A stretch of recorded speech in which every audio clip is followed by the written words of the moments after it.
কয়েকদিনের লাগাতার বৃষ্টিতে ব্যাপক ক্ষতির মুখে পড়েছেন রায়গঞ্জের কমলাবাড়ি ১ নম্বর গ্রাম পঞ্চায়েত এলাকার ভুট্টা চাষিরা। শনিবার বিকেলে ছত্রপুর এলাকার এক ক্ষতিগ্রস্ত কৃষক জানান, টানা বৃষ্টির জেরে ফলন্ত ভুট্টা গাছ মাটিতে শুয়ে পড়েছে। অনেক জমিতে জল জমে থাকায় গাছ পচে যাওয়ার আশঙ্কা তৈরি হয়েছে, ফলে উৎপাদন মারাত্মকভাবে ব্যাহত হওয়ার সম্ভাবনা দেখা দিয়েছে। কৃষকদের অভিযোগ, বিঘার পর বিঘা জমির ভুট্টা ক্ষেত একই সমস্যায় আক্রান্ত।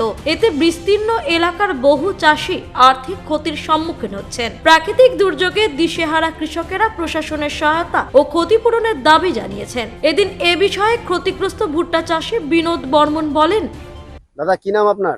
বিনোদ বর্মন। আচ্ছা, এই যে মাঠে এই যে দেখছি যে আপনি ভুট্টা ক্ষেতে করছেন, গাছ উঠাচ্ছেন, কি ক্ষতি হয়েছে আপনার? কি সমস্যা? 1 মাস ধরে জল বৃষ্টি হওয়াতে মাকাই ক্ষেত, ধান ক্ষেত, পাট ক্ষেত সব শুয়ে পড়ছে।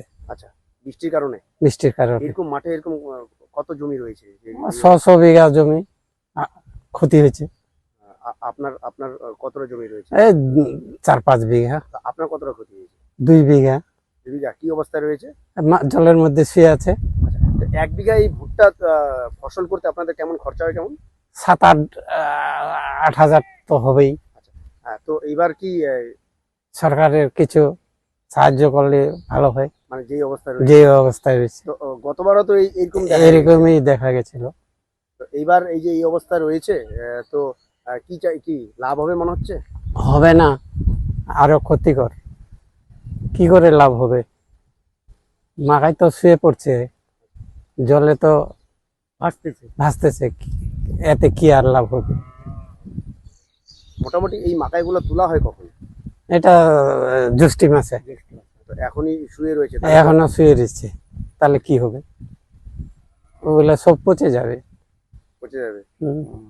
তাহলে তো বড় একটা ক্ষতির মুখে আপনার রয়েছে। হ্যাঁ, ক্ষতি তো ক্ষতি। তো আগের বারে এই সমস্যা, এবার কি লাভ মনে হচ্ছে? লাভ হবে? এবার আরো লাভ, আরো ক্ষতি। ক্ষতি হয়ে গেছে। যা ক্ষতি হয়েছে এটা সরকারেও যদি মেটাইতে পারে কিছু দিয়ে, সাহায্য দিয়ে। রায়গঞ্জ থেকে রামকৃষ্ণ দাসের রিপোর্ট, কুলিক নিউজ।